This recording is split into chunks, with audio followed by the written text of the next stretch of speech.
Everyone, welcome to commerce tutorial. मैं हूं आपकी अपनी दोस्त ज्योति। आज हम कंटिन्यू करने जा रहे हैं 10th की ज्योग्राफी का first chapter resources and development. आज का हमारा फर्स्ट टॉपिक है land degradation and conservation measures.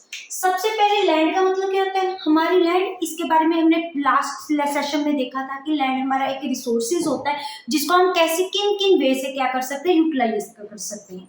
और ये हमारी जितनी भी 95% हमारी जो बेसिक नीड्स होती हैं, that is food, clothing and shelter, इनको कौन प्रोवाइड, कहाँ से एक फुलफिल होती है, हमारी लैंड के एज ए रिसोर्सेज फुलफिल होती हैं। लेकिन यहाँ पे क्या है, लैंड डिग्रेडेशन। डिग्रेड का मीनिंग क्या होता है, making the land less productive as well as less healthy. जब हमारी लैंड की जो प्रोडक्शन कैपेबिलिटी, प्रोडक्टिव कैपेबिलिटी कम हो जाती है, जब हमारी लैंड जो होती है आगे से कम हेल्दी हो जाती है, उसको क्या बोलते हैं, लैंड डिग्रेडेशन। वैसे भी डी का मतलब क्या है, डी का मतलब होता है रिड्यूस होना, that is reduction in the land. जब उसकी कैपेबिलिटी में रिडक्शन आती है उसको क्या बोलते हैं, लैंड डिग्रेडेशन। अब जो ये लैंड डिग्रेडेशन होती है ये दो एक्टिविटीज से होती है। एक तो हमारी ह्यूमन एक्टिविटीज होगी, क्योंकि 95% यूटिलाइजेशन इसका कौन करता है, ह्यूमन बीइंग कर सकता है टू फुलफिल इट्स रिसोर्सेज।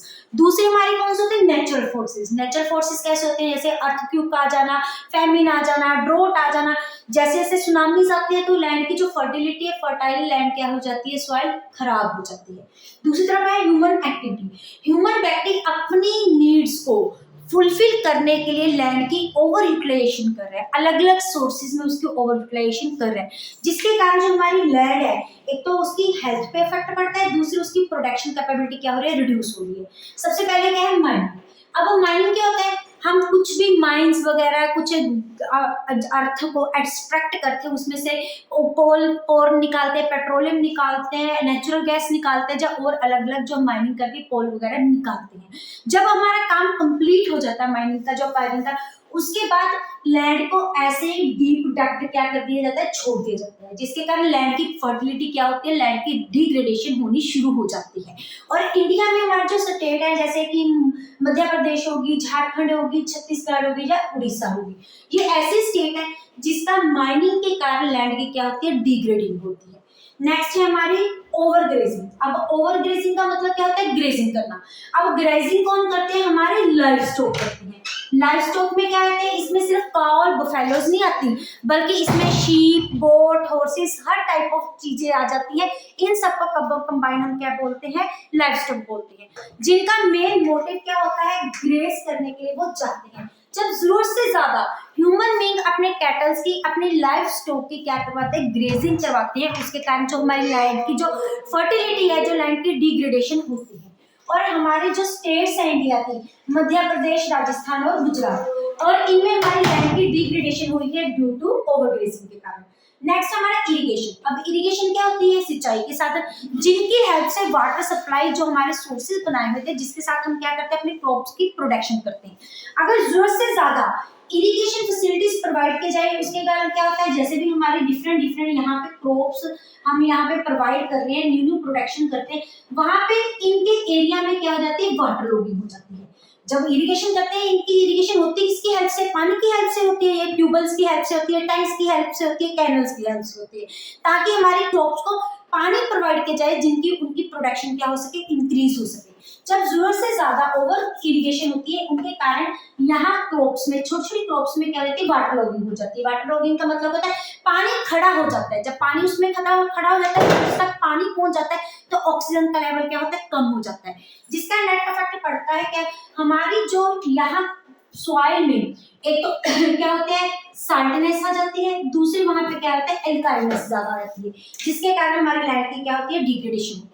और हमारी जो स्टेट्स होती है, जैसे कि हमारी पंजाब होगी, जहाँ हरियाणा होगी, और जहाँ हमारी यूपी होगी, जहाँ पे हमारी क्रॉप्स की प्रोडक्शन बहुत अच्छी होती है, वहां पे जो हमारी लैंड की डिग्रेडेशन होती है, किसके कारण होती है, इरिगेशन के कारण होती है। उसके बाद आया था हमें मिनरल प्रोसेसिंग। कुछ इंडस्ट्रीज होती हैं जिनका जो मेन वर्क होता है मिनरल के साथ रिलेटेड, जैसे हमारी क्या होगी, माइन सोप कास्टिंग के कारण एक काम हो गया, या फिर हम माइंस लाइमस्टोन को ब्रेकअप करने के काम करते हैं। उसके बाद जो यहाँ पे वेस्ट निकलता है वो जाके किसमें, वेस्टफुल जो प्रोडक्ट्स निकलते हैं उनकी प्रॉपर मैनेजमेंट नहीं है और वो किसमें जाके मिक्स होते हैं, लैंड में जाके मिक्स हो जाते हैं, जिसके कारण लैंड की बहुत ज्यादा डिग्रेडेशन होती है। आजकल जो एक नया कंसेप्ट है जो इंडस्ट्री में से वेस्ट निकलता है, इंडस्ट्रीज में वेस्ट निकलता है, जा तो वो किसमें जाके मिक्स हो जाता है, एयर में, या किसमें जाके मिक्स हो जाता है, वाटर में। अगर वाटर में जाके मिक्स हो जाता है तो जाके वो हमारी लैंड के नीचे वाले जो सरफेस पे उसमें क्या रहता है, जम जाता है, जहाँ जिसके कारण हमारी लैंड की क्या होती है, डिग्रेडेशन होती है। अगर कोई वेस्ट एयर में जाके मिक्स होता है, मींस पानी में जाके, हवा में जाके मिक्स होता है, उसका भी इफेक्ट किसी ना किसी ढंग के हमारे लैंड पे पड़ता ही पड़ता है। ये सारे रीजन है जिनके कारण ह्यूमन एक्टिविटीज के कारण क्या होती है, लैंड डिग्रेडेशन होती है। दूसरी तरफ आ जाते हैं नेचुरल फोर्सेस। नेचुरल फोर्सेस क्या होती है, अननेचुरल कैलामिटीज, जिसमें हमारी अर्थक्वेक आ जाती है, ड्रॉट आ जाता है, फेमिन आ जाता है, या फिर सुनामीज आ जाती है। इनके साथ भी हमारे लैंड की डिग्रेडेशन बहुत ज्यादा होती है। उसके बाद जो नेचुरल एस्पेक्ट है वो तो हमारे हाथ में नहीं है, क्योंकि वैसे तो हमारे पूरे वर्ल्ड में इसकी प्रॉपर मैनेजमेंट की जाती है, लेकिन ये जो नेचुरल कैलामिटीज होती है फिर भी हमारे हाथ में नहीं होती। इनके बारे में प्रॉपर इनकी मैनेजमेंट करना बहुत ज्यादा मुश्किल है। लेकिन जो ह्यूमन एक्टिविटीज है जिनके कारण लैंड डिग्रेडेशन हो सकती है, वो हम कुछ ना कुछ प्रॉपर मैनेजमेंट के साथ हम इनको क्या कर सकते हैं, कंजर्व कर सकते हैं। जिसका फर्स्ट हमारा पॉइंट क्या है, एफोरेस्टेशन। सबसे पहले एफोरेस्टेशन का मतलब क्या होता है, ज्यादा से ज्यादा ट्रीज को लगाना, ज्यादा से ज्यादा क्रॉप्स को प्रोड्यूस करना। जितने ज्यादा हम ग्रो अप ट्रीज करेंगे उतना क्या हो जाएगी, हमारे जो ट्रीज है वो लैंड की डिग्रेडेशन को रिड्यूस करने में हमें क्या करते हैं, हेल्प करते हैं। उसका रीजन क्या है, सॉइल एरोजन क्या होता है, बहुत ज्यादा कम होता है। या फिर ग्रेजिंग मैनेजमेंट, जो यहाँ पे हम ओवर ग्रेजिंग कर रहे हैं वहां पे हमें ग्रेजिंग की प्रॉपर वे से क्या करनी चाहिए, मैनेजमेंट करनी चाहिए। सेकंड हमारा पार्ट है शेल्टर बेड्स। कई बार ये 1 मार्क्स क्वेश्चन आ जाते हैं, what are the shelter beds. Shelter beds होता है, सपोज करो ये हमारा क्या है कि लैंड है। जब लैंड के चारों ओर छोटे छोटे ट्रीज उगाए जाते हैं, इसकी चारों तरफ की बाउंड्रीज में उगाए जाते हैं, किस पर्पस के लिए ग्रो किए जाते हैं, ताकि हमारी लैंड का, हमारी सॉइल का अरोजन ना हो सके, जिसके कारण जो हमारी टॉप सॉइल की फर्टिलिटी है वो रिड्यूस नहीं होती, जिसके कारण हमारी लैंड की जो हमारी डिग्रेडेशन नहीं हो पाती। नेक्स्ट है proper management of waste land. जितनी बैरन लैंड्स होती हैं, वेस्ट लैंड होती है, उनकी प्रॉपर मैनेजमेंट होनी चाहिए। जब माइनिंग एक्टिविटीज, जब भी माइनिंग का वर्क जैसे हमने यहाँ पे देखा था वो किया जाता है, उसके बाद वहां उसको खुला नहीं छोड़ना चाहिए, उनकी भी प्रॉपर वे से मैनेजमेंट होनी चाहिए। डिस्पोजेबल इंडस्ट्रियल वेस्ट, इंडस्ट्री से जितना भी वेस्ट निकल रहा है उनको कभी भी लैंड में ऐसे खुला नहीं छोड़ना चाहिए, या फिर उनका प्रॉपर वे से उनको डिस्पोज करने का एक प्रॉपर मेथड होना चाहिए, जिसके कारण हमारी लैंड की फर्टिलिटी और लैंड की डिग्रेडेशन पे अफेक्ट ना पड़े। इन स्टेप्स के साथ हम ये तो देख सकते हैं कि हम लैंड डिग्रेडेशन को बिल्कुल कम नहीं कर सकते, लेकिन फिर भी up to some extent, up to इसका अफेक्ट जो क्या किया जा सकता है, मिनिमम किया जा सकता है। नेक्स्ट हमारा टॉपिक है सॉइल एरोजन एंड कंजर्वेशन। ये जो हमारा टॉपिक है ये भी किसी न किसी ढंग से लैंड डिग्रेडेशन के साथ रिलेटेड है। सबसे पहले लैंड एरोजन का मतलब क्या होता है, that is denotation of land. Denotation of land का मतलब होता है जब हम, हमारी जो सॉइल की टॉप जो सॉइल होती है, जो बहुत ज्यादा फर्टाइल लेयर होती है, जो वॉश आउट हो जाती है किसी न किसी ढंग से, और जिसके कारण हमारी जो सॉइल है उसमें इंपॉर्टेंट पार्टिकल्स या तो वो हवा के साथ चले जाते हैं, जो पानी के साथ वॉश आउट हो जाते हैं, उसको क्या बोलते हैं, soil halogen. In other words हम यही बोल सकते हैं, जब हमारी सॉइल की फर्टिलिटी रिड्यूस होती है जनरल सेंस में, उसको क्या बोला जाता है, सॉइल एरोजन बोला जाता है। अब ये सॉइल एरोजन होता क्या होगा, ये सॉइल एरोजन और लैंड डिग्रेडेशन एक दूसरे के साथ क्या लिंक्ड टॉपिक है। जब हमारी सॉइल की फर्टिलिटी कम होती है तभी हमें जो लैंड हमारी वो क्या होती है, डिग्रेड होती है। इसमें जो ह्यूमन एक्टिविटीज है उनका मेन सोर्स होता है, जिसमें क्या बोल सकते हैं, mining, over grazing, over irrigation, all this aspects are responsible for the soil erosion. ये सारे जो रीजन है, जो सारी एक्टिविटीज है, ये किसके लिए रिस्पांसिबल है, हमारी सॉइल एरोजन के लिए रिस्पांसिबल है। और हमारे यहाँ पे इंडिया में कुछ टाइप की सॉइल एरोजन पाई जाती है। सबसे पहले हमारे क्या है, बुली एरोजन। उसके बाद अगर आप पहले इनका स्क्रीनशॉट लेना चाहते हैं तो ले सकते हैं। हमारा फर्स्ट पॉइंट है बुली एरोजन। बुली एरोजन होता क्या है, सपोज करो ये हमारी क्या है, लैंड, और लैंड की जो ऐसे के बाद होती है, स्लो बनी हो जाती है। जब बहुत ज्यादा ऊपर से पानी का जो इफेक्ट आता है, पानी जब रनिंग आता है तो वो हमारी लैंड में से इतना पानी का इफेक्ट आ जाता है कि इतनी लैंड बिल्कुल ही बाहर निकल जाती है और यहाँ पे क्या बन जाता है, ये जो पार्ट है ये लैंड को दो पार्ट्स में क्या कर देता है, डिवाइड कर देता है। जैसे ऊपर से बहुत ज्यादा पानी आया, पानी आने के बाद ये वाली एरिया क्या होगी, बिल्कुल की बिल्कुल खाली होगी, जिसके कारण जो हमारी लैंड है वो दो पार्ट्स में डिवाइड होगी सॉइल, एक राइट साइड में एक लेफ्ट साइड में। साइडर में जो हमारी जगह है वो क्या बच जाती है, खाली बच जाती है। इसको क्या बोलते हैं, गुल्ली इरोजन। गुल्ली इरोजन में ये होता है, गुल्ली का मतलब क्या होता है, खाली होना, किसी न किसी ढंग से हमारी सॉइल का क्या हो जाना, खाली हो जाना, उसी को क्या बोलते हैं, गुल्ली इरोजन। अब जब गुल्ली इरोजन के कारण जो हमारी सेंटर वाली लैंड है ये क्या होगी, वेस्ट होगी, ये बिल्कुल क्या बन जाती है, बैरन बन जाती है। इसलिए इसकी फर्टिलिटी, इस लैंड को किस लैंड से नाम के साथ जाना जाता है, बैड लैंड। बैड लैंड क्यों, क्योंकि ये बिल्कुल भी हमारी इंपॉर्टेंट नहीं रही, किस पर्पस के लिए, प्रोडक्शन पर्पस के लिए। इसमें सारे सॉइल के मिनरल्स और सॉइल के जो न्यूट्रिशन है वो क्या हो जाते हैं, निकल जाते हैं। और इसी लैंड को हम चंबल में किस नाम से जानते हैं, दैट इज रेडियस लैंड के नाम से भी जाना जाता है। नेक्स्ट हमारी शीट इरोजन। अब ये शीट इरोजन क्या होती है, जब बहुत ज्यादा लार्ज एरिया में, ये माउंटेन्स एरिया में भी हो सकता है और ये हमारे प्लेन एरियाज में भी हो जाता है, जब पूरी की पूरी हमारी जो टॉप सॉइल की जो लेयर है वो ओवर द ग्रेट एरिया में जैसे ब्लो आउट होके पानी के साथ वॉश आउट होके चली जाती है, उसको क्या बोलते हैं, शीट इरोजन। शीट के नाम से ही क्लियर है कि इसमें हमारी कोई थोड़ी बहुत ही सॉइल नहीं, सॉइल की जो टॉप मोस्ट इंपॉर्टेंट लेयर है वो सारी की सारी ही वॉश आउट हो जाती है। मोस्ट प्रॉब्लम ये भी किसी के साथ होती है, हमारी वाटर के साथ हो जाती है। और इसके साथ ये मोस्टली पाई कहाँ पे जाती है, हमारी हिली एरियाज में पाई जाती है, क्योंकि जो हमारी हिली एरियाज में उनमें जो माउंटेन्स की स्लोप होती है कुछ ऐसी होती है, जब ऊपर से पानी आता है तो पानी अपने साथ सॉइल की इंपॉर्टेंट लेयर बना के अपने साथ नीचे वॉश आउट करके रह जाती है, और यहाँ पे जो लैंड होती है वो क्या बच जाती है, सिर्फ इनफर्टाइल लैंड और लेटरल लैंड जिसको बोलते हैं। लेटरल लैंड का मतलब क्या होता है, जो खुदरी लैंड होती है वो माउंटेन्स में क्या होती है, बच जाती है।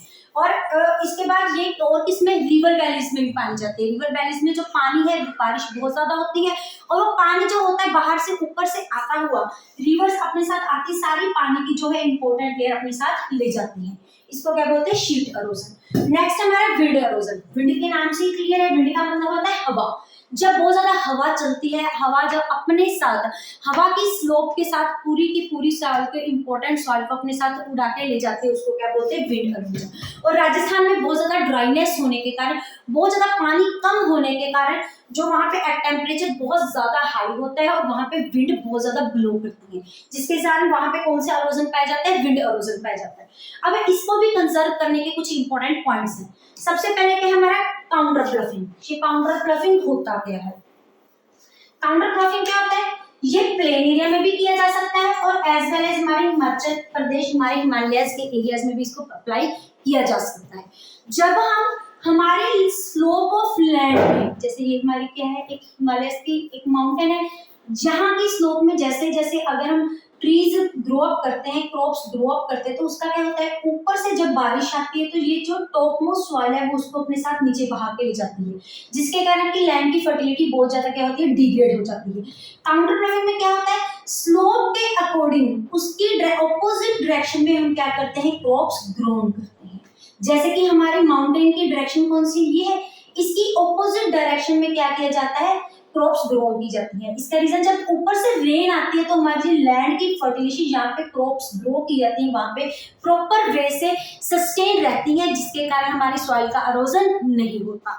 नेक्स्ट हमारा टेरेस कल्टीवेशन। टेरेस की आपने कभी भी, जब हम और जो काउंटर ब्लफिंग, जो हमारी टेरेस कल्टीवेशन है, जब आप कहीं भी अगर माउंटेन्स वगैरह एरिया में जाते हैं तो ऐसे स्टेप्स की फॉर्म में क्या की जाती है, कल्टीवेशन की जाती है, वे उसी को बोलते हैं टेरेस कल्टीवेशन। जैसे ये हमारी क्या है, माउंटेन्स है, माउंटेन्स में हम देखते हैं दूरों से ऐसे स्टीप क्रॉपिंग स्टेप वाइज की जाती है, it is known to be the terrace bluffing, जिसके कारण अगर ऊपर से सॉइल हमारी फर्टाइल होके आती है तो इस एरिया में उनकी जो फर्टिलिटी रहती है यहाँ पे मेंटेन रहती है कुछ अमाउंट पे, जिसके कारण हमारी सॉइल की इरोजन तो होती है लेकिन यहाँ पे हम अपनी क्रॉप्स की क्या कर सकते हैं, प्रोडक्शन कर सकते हैं। नेक्स्ट हमारा स्ट्रिप क्रॉपिंग। स्ट्रिप क्रॉपिंग क्या होता है, जैसे कि हमारे प्लेन एरिया में एक क्या, उस प्लेन में क्या बना देती थी, फिर एक स्ट्रिप ऑफ किसकी बनाई जाती है, ग्रास की बनाई जाती है। जैसे यहाँ पे प्रोडक्शन करती, यहाँ पे हमने क्या बनाती, स्ट्रिप बनाती, यहाँ पे स्ट्रिप बनाती। स्ट्रिप का मतलब ही क्या होता है, एक लंबी लाइन। जब हम इनको क्या बोलते हैं, जो ये लॉन्ग लॉन्ग लाइंस होती है, these are known to be strip. जब स्ट्रिप्स में क्या प्रोडक्शन की जाती है, ग्रास, जहाँ पे क्रॉप्स की प्रोडक्शन की जाती है, यहाँ पे सारा एरिया में क्या रहता है, ग्रास। यहाँ पे फीड प्रोडक्शन की जाती है, यहाँ पे क्या आता है हमारा ग्रास आ जाता है, जिसके कारण अगर हमारी किसी भी ढंग से यहाँ से सॉइल एरोजन होती है तो यहाँ से उसकी लिमिट से बाहर नहीं निकल सकती। जब इस लिमिट से हमारी ग्रास फॉर सॉइल बाहर नहीं निकल सकती तो फर्टिलिटी यहीं पे क्या रहती है, सस्टेन रहती है इसी एरिया में, जिसके कारण कि हमारी सॉइल की एरोजन रुक जाती है। नेक्स्ट है शेल्टर बेल्ट।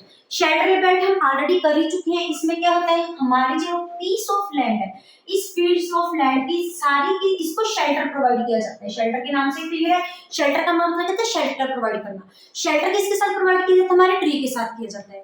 जब लैंड की चार दीवारी पे हम क्या ग्रो ऑन कर देते हैं, ट्रीज ग्रो ऑन कर देते हैं, ताकि जो भी यहाँ पे ट्रीज लगाए जाते हैं, ये कोई बड़े बड़े ट्री नहीं होते, ये कौन सी होती है, थोर्नी बशीज होती है। टोरिश बशीज क्या होती है, जिनके जो कांटेदार क्या होती है, झाड़ियां होती है, और ये बहुत ज्यादा लंबे नहीं होते, लेकिन ये अपने पास से सॉइल की जो फर्टिलिटी है, जो सॉइल के मोस्ट ऑफ पार्टिकल्स होते हैं, उनको बाहर निकालने में, को रोकने में हमारी हेल्प करती है। ये हमारी होती है शेल्टर बेल्ट। अगर आप इनका स्क्रीनशॉट लेना चाहते हैं तो ले सकते हैं।